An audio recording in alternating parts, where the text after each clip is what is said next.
예, 반갑습니다. 여러분, 오늘도 예배하시는 모든 분들에게 하나님의 놀라운 은혜와 은총이 함께 하시기를 주님의 이름으로 소망합니다.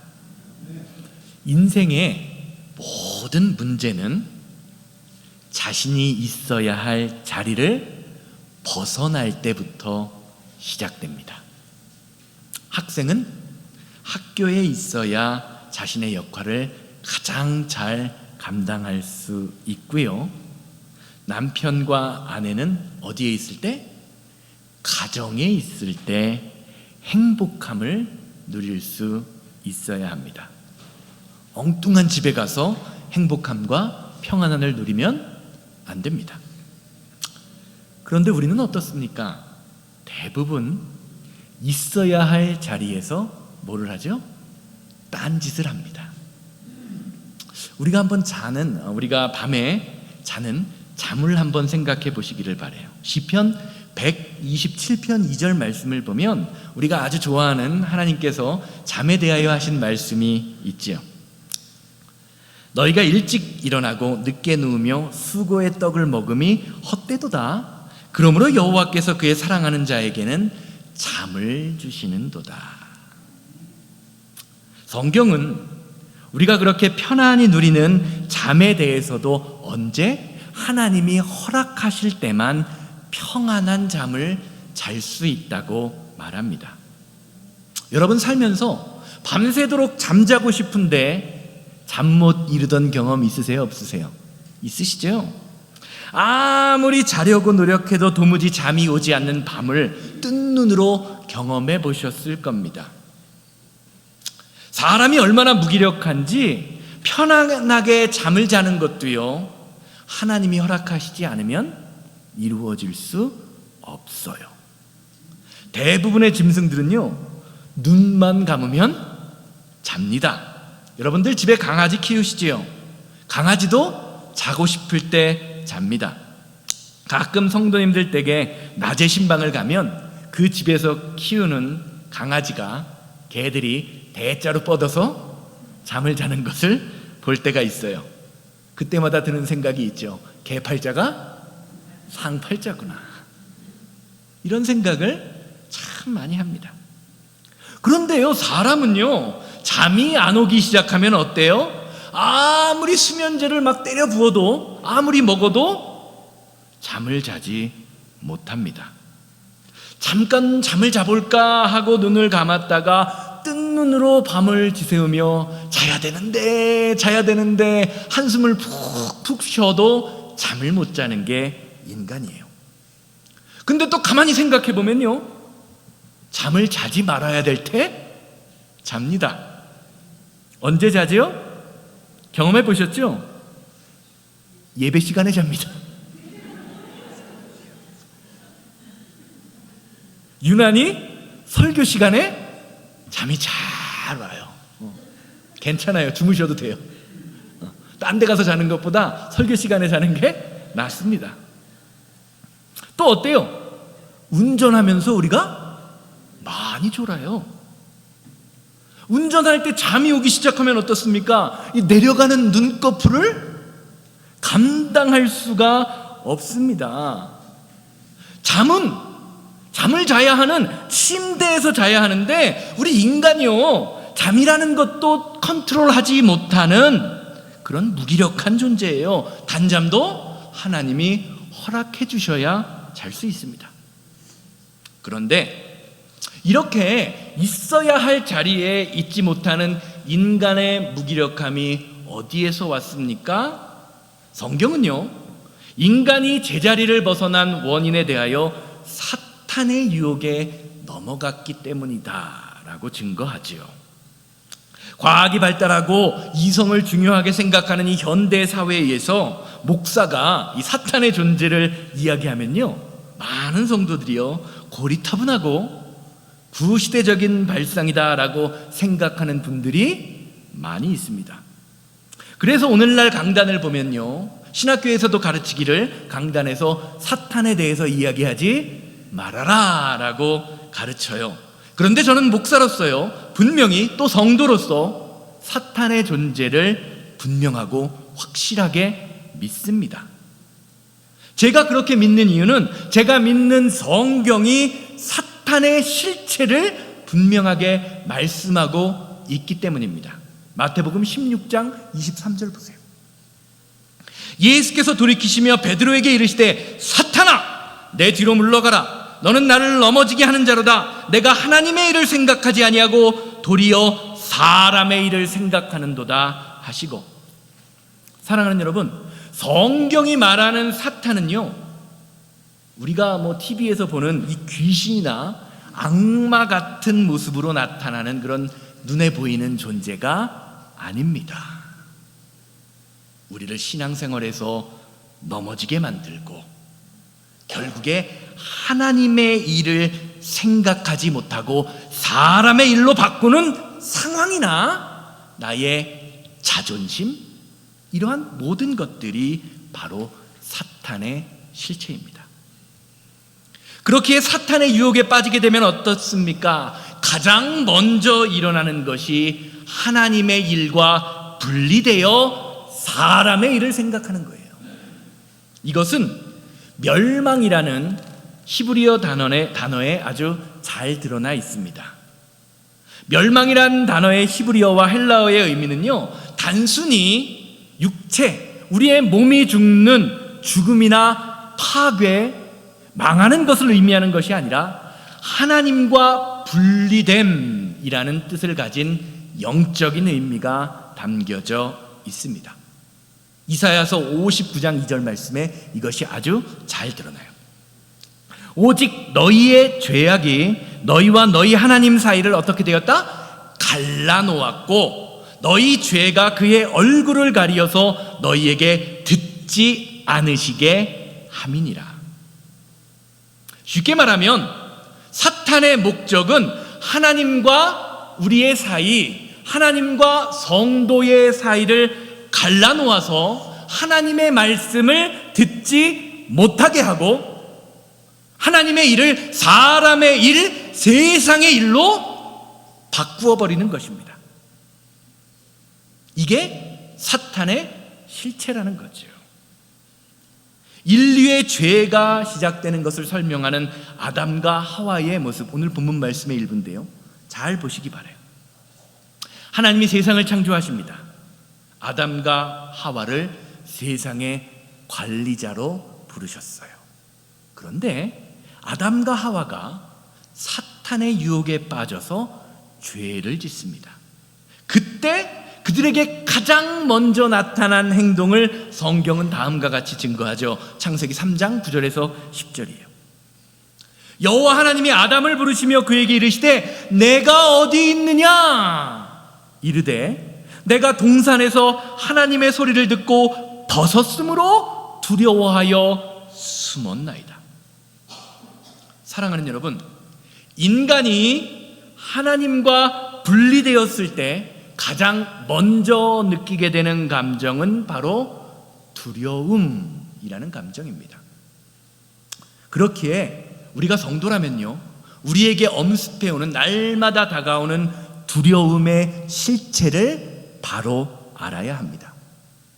여러분 집에 개들 키우시죠? 개들 키우시죠? 작은 강아지들이요, 모르는 손님이 찾아오면 어떻게 하죠? 짖죠? 막 짖어요. 그렇죠? 그 개가 왜 짖을까요? 왜 짖어요? 무서워서 짖는 거예요. 무서워서. 모르는 사람이 오니까 무서워서 짖는 겁니다. 여러분 진짜 힘이 세고 큰 개들, 세포트나 이 큰 개들, 이 사냥개들을 한번 보세요. 그 큰 개들은요, 모르는 사람이 있으면 짖지 않아요. 대신에 나지막한 소리로, 그렇죠? 이렇게 경고합니다. 소리보다는요, 존재 자체로 위압감을 주는 겁니다. 덤비지 말라는 거죠. 사랑하는 여러분, 우리 안에 있는 두려움은요, 종종 허세와 소란이라는 모습으로 변형되어서 우리에게 나타납니다. 그래서 사람들은요, 평소에는 목소리를 크게 하고 막 자기 자신을 막 드러내는데요, 믿음을 드러내야 하는 결정적인 순간에는 어때요? 아담이 하나님 앞에서 숨는 것처럼 하나님을 피하고 믿음의 일에서 멀어지려고 해요. 우리도 마찬가지입니다. 하나님과 함께 있을 때는요, 두려움을 이유로 소란할 필요가 있어요, 없어요? 없어요. 혹시 여러분들 주변에 평소에 목소리 큰 인간이 있으면 어때요? 저 인간이 두려워서 그러는구나, 무서워서 그러는구나 라고 생각하시면 되는 것입니다. 성도에게 두려움의 소리, 세상의 소리보다 더 중요한 것은 지금 이 순간 그의 인생이 하나님과 함께 하느냐 아니냐에 달려 있기 때문입니다. 하나님과의 관계가 회복되면요, 세상을 향해 무서워서 부르짖던 저와 여러분들의 영혼이 평안해집니다. 잠잠해집니다. 이런 의미에서 죄에 빠진 아담과 하와를 향해 던지시는 하나님의 질문은 저와 여러분들에게 큰 깨달음을 준다고 할 수 있습니다. 왜냐하면 내가 어디 있느냐라는 이 질문이요, 단순히 아담과 하와가 어디 있느냐 그 위치를 몰라서 물으시는 것이 아니라, 아담아, 하와야, 너는 지금 나와 함께하고 있느냐, 너의 마음은 나를 향하여 열려 있느냐라는 것을 물으시는 관계의 질문이기 때문입니다. 나와의 관계가 어떻냐느냐라는 것이죠. 사랑하는 여러분, 사슴 아시죠? 사슴은요, 위협을 느끼면 도망치지 않고요, 맹수가 나타나면 도망치지 않고, 처음엔 도망치다가 어떻게 하는지 아십니까? 풀숲이나 나뭇가지 사이에 몸을 웅크리고 앉아서 자기 눈을 감아버립니다. 왜요? 자기 눈을 감으면 아무것도 안 보이잖아요. 그러니까 상대방도 나를 보지 못할 거라고 생각하는 겁니다. 순진하기는 한데 얼마나 안타깝습니까? 그런데 가만히 생각해 보면요, 죄 가운데 빠져 있는 저와 여러분들의 모습도 그렇게 크게 다른 것 같지 않아요. 우리는 하나님을 향하여 우리를 바라보시는 하나님은 깨닫지 못하고 늘 하나님 앞에서 나의 눈, 나의 행동을 닫아버리고 있어요. 하나님 앞에 서야 할 순간 세상을 바라보는 나의 욕심과 자아를 내려놓는 것이 두려워서 마음의 눈을 닫고 숨으려고 합니다. 이것이 에덴 동산에 있는 아담의 모습이요, 저와 여러분들의 모습입니다.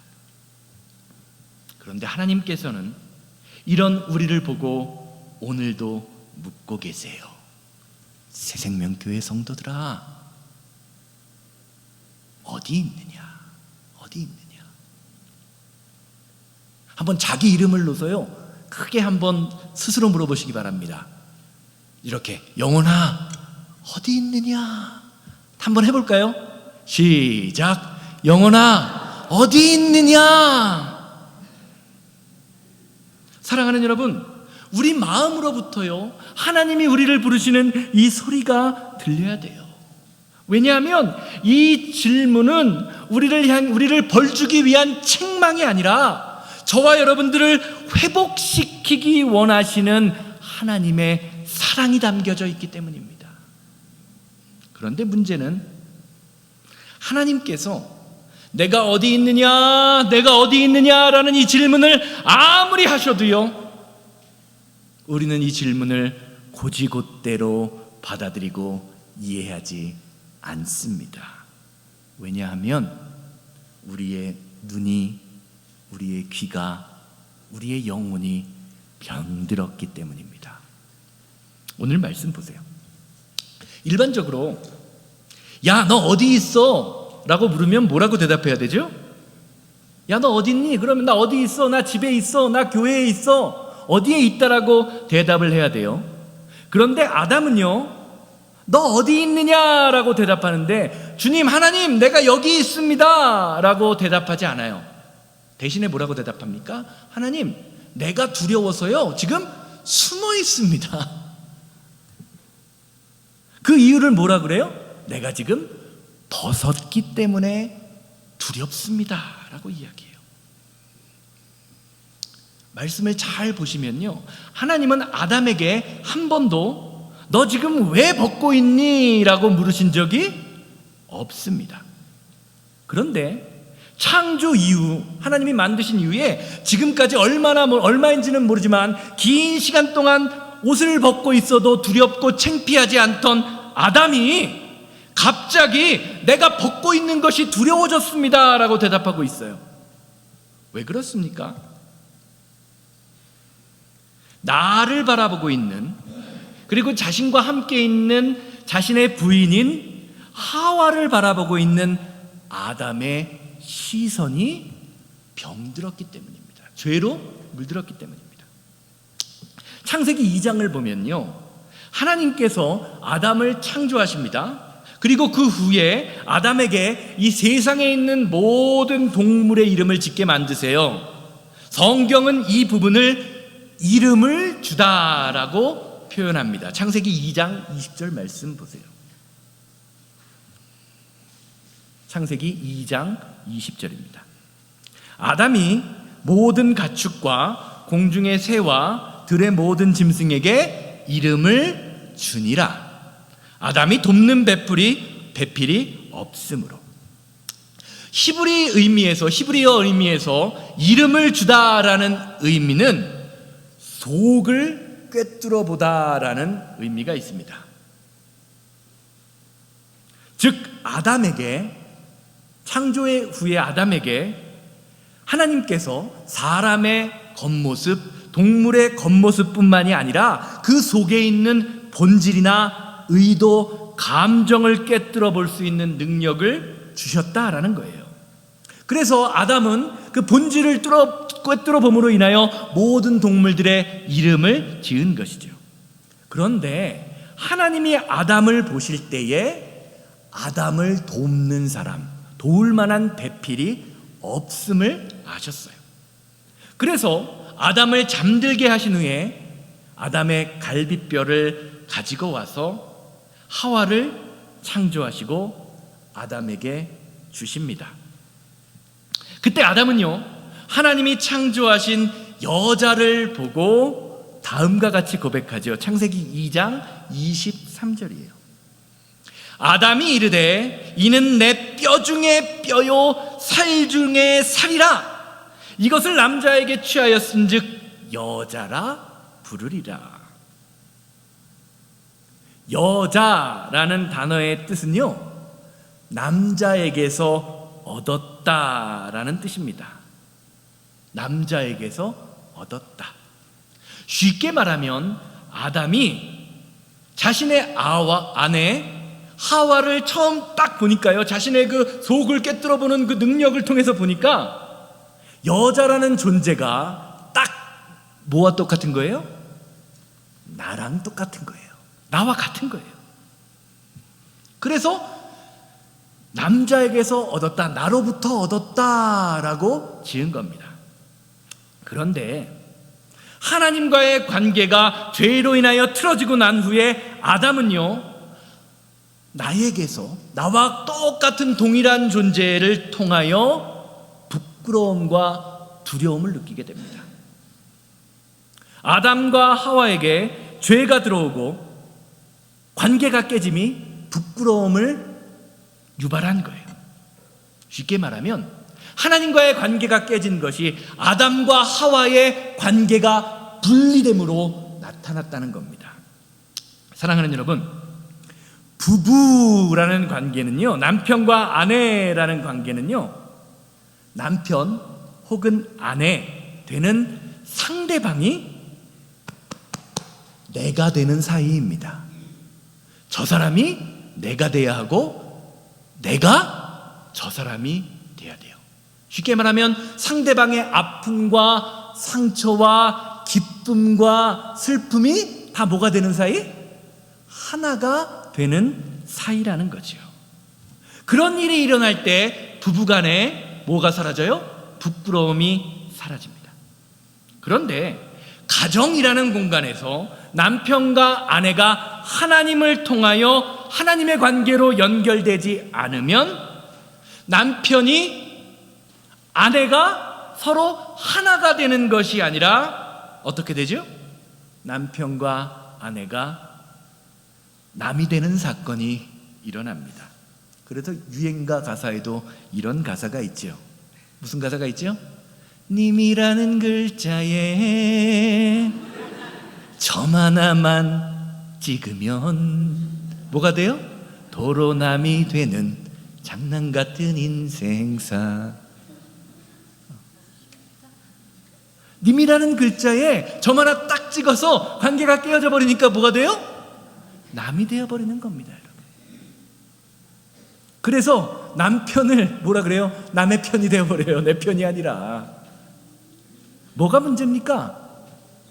눈이 바뀐 거예요. 눈이 병든 거예요. 눈이 바뀌니까 하나님과의 관계도 제대로 보이지 않고, 눈이 바뀌니까 남편과 아내의 관계도 제대로 보이지 않습니다. 눈이 바뀌니까 성도와 성도와의 관계도 제대로 보이지가 않아요. 사랑하는 여러분, 신앙생활은요, 세상을 바라보는 눈을 바꾸는 겁니다. 우리의 모습을 보세요. 인류가 타락하면서요, 우리의 눈이 병들었습니다. 볼 것은 보지 못하고 보지 말아야 할 것만을 보는 이상한 눈이 되어버렸습니다. 그러다 보니까요, 내가 사랑해야 될 사람이 내가 사랑할 존재임을 깨닫지 못합니다. 11절에서 12절 말씀 보세요. 창세기. 이르시되 누가 너의 벗었음을 내게 알렸느냐?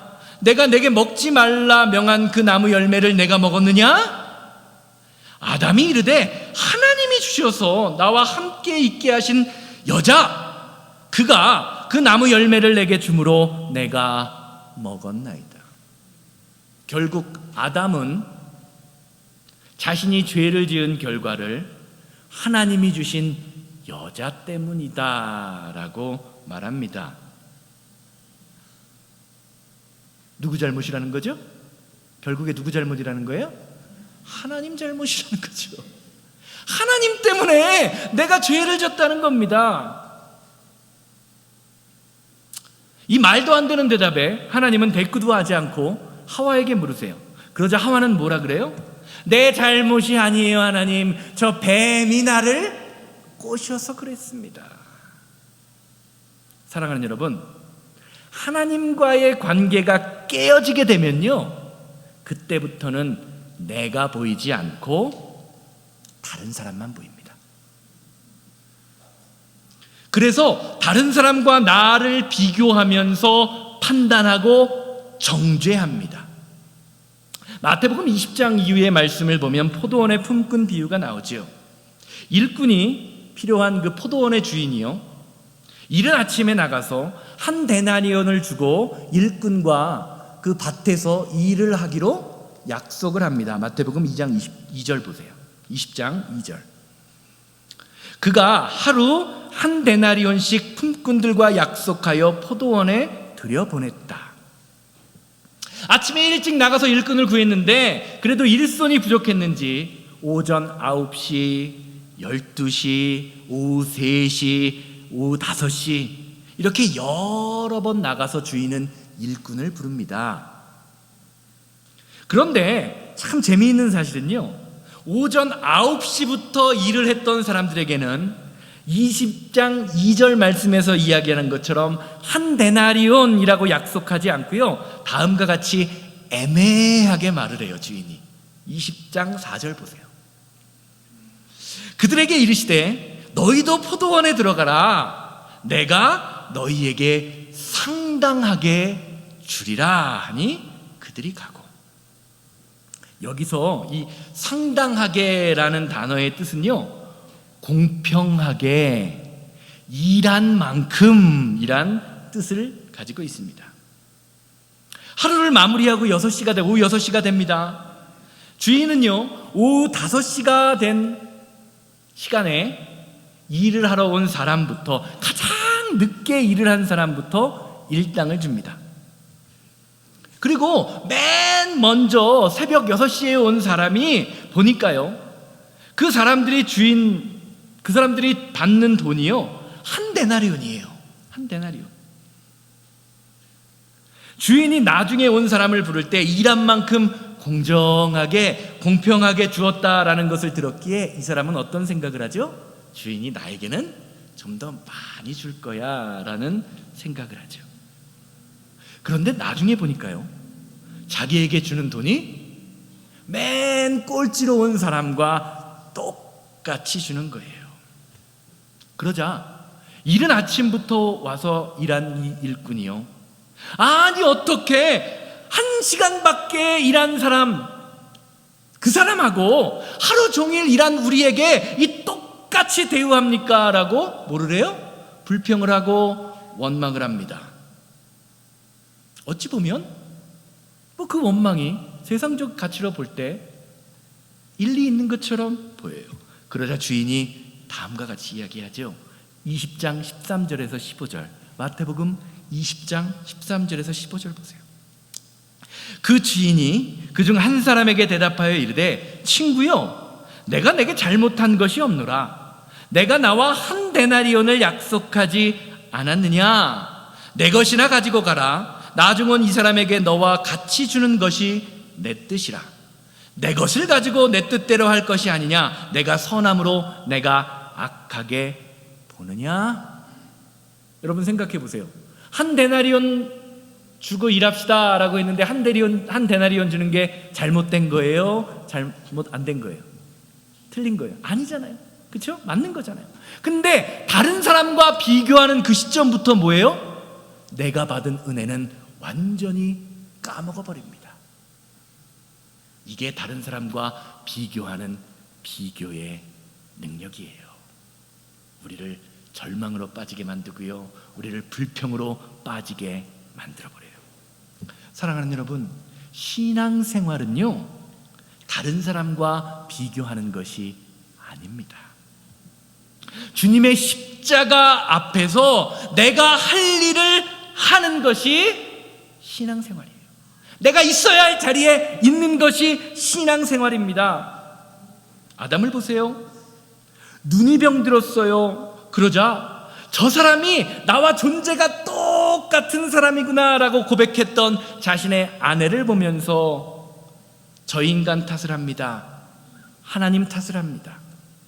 자신이 선하다고 느끼기에 하나님을 악하게 보는 것입니다. 사랑하는 여러분, 신앙생활은요, 내가 책임지는 자리에 서는 것입니다. 그리고 내가 책임지는 것은요, 내가 어디에 있는지 바로 아는 데서 시작됩니다. 아내의 잘못도 누구 잘못이에요? 아내의 잘못은 누구 잘못이에요? 그럼 남편의 잘못은 누구 잘못이에요?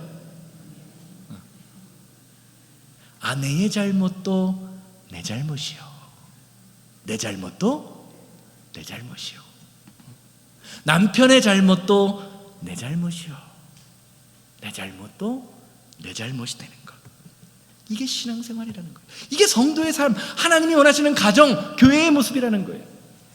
교회의 문제는 누구의 문제입니까? 누구의 문제예요? 목사의 문제입니까? 장로의 문제입니까? 임원들의 문제입니까? 아니에요. 교회의 문제는 나의 문제입니다. 다른 사람들과의 관계의 문제도 누구의 문제예요? 나의 문제로 바라볼 때에 우리는 그 문제의 해결이 시작됨을 경험할 수 있는 것입니다. 예수님을 보세요. 예수님 모습 잘 보세요.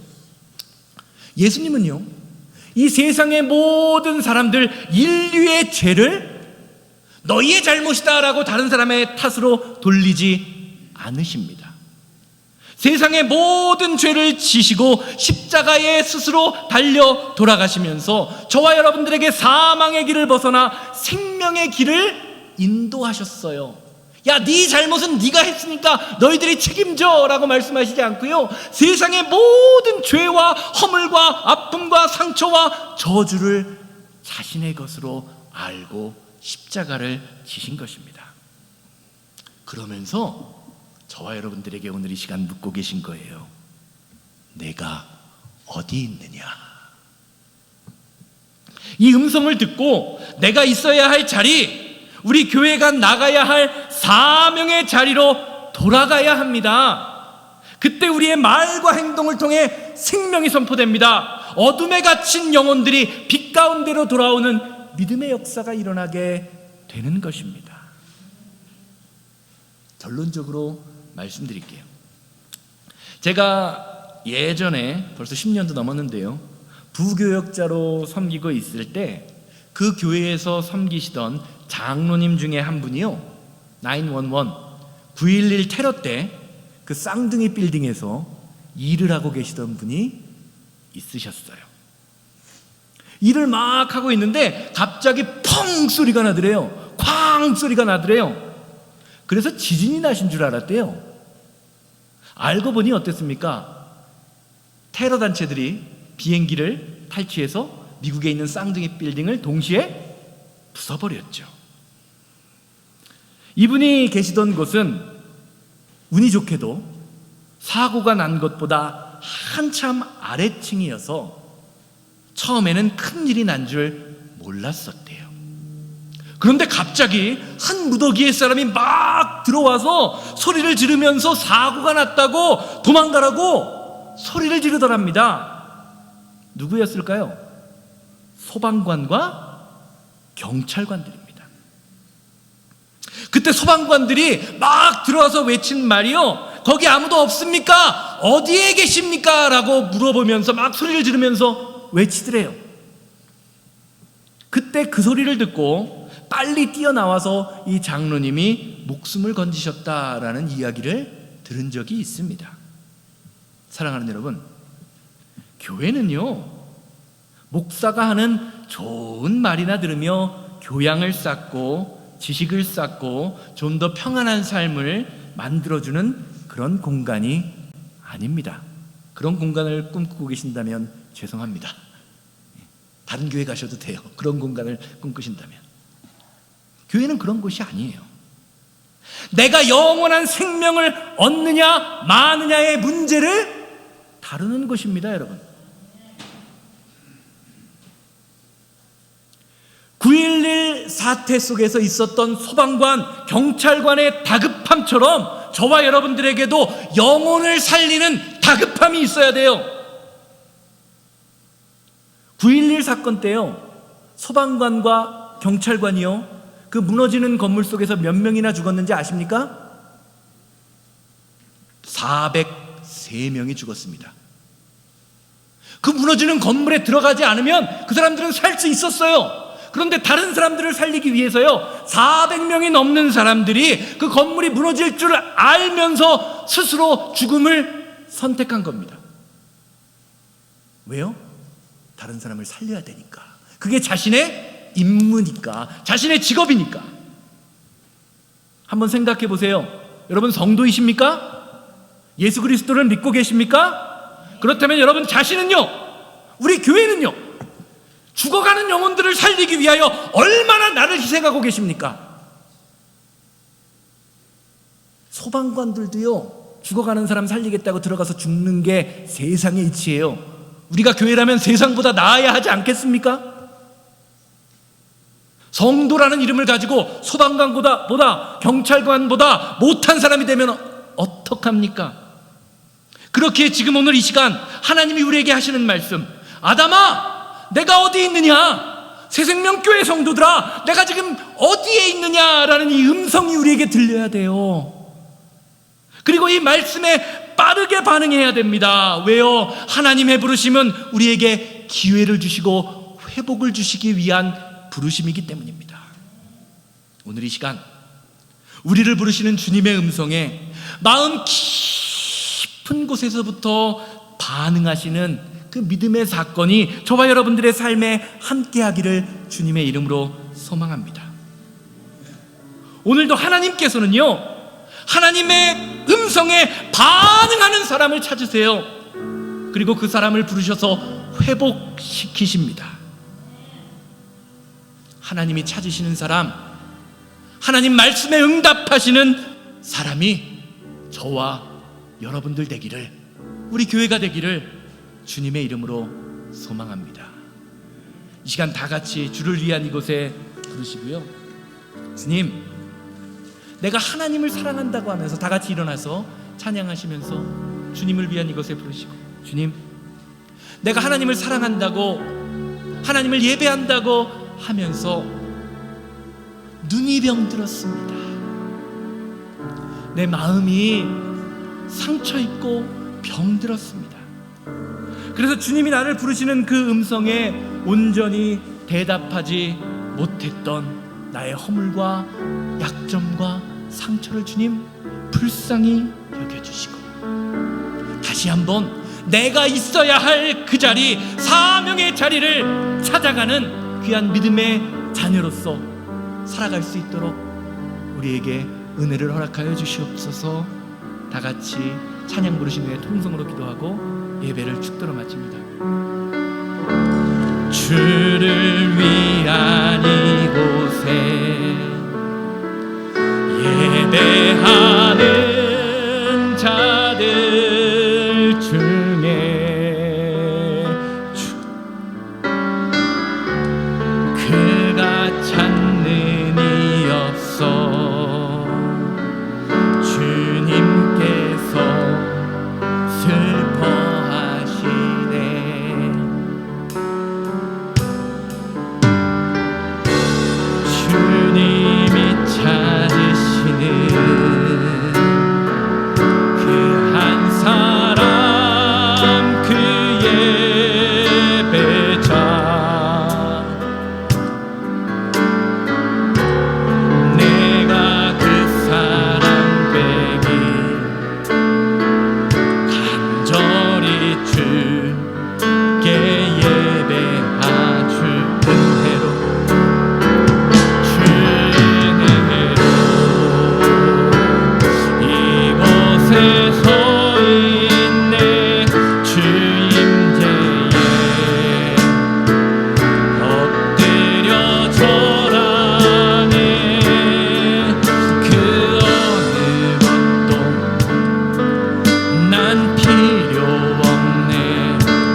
내가 어디 있느냐? 내가 어디 있느냐? 내가 어디 있느냐? 우리를 부르시는 그 하나님의 음성에 있어야 할 사명의 자리에, 있어야 할 생명의 자리에 바로 설 수 있는 우리 새생명교회 성도들 되게 하여 주시옵소서. 우리를 살리기 위하여 세상의 모든 죄를 지시고 십자가에 달려 돌아가셨던 예수님을 본받아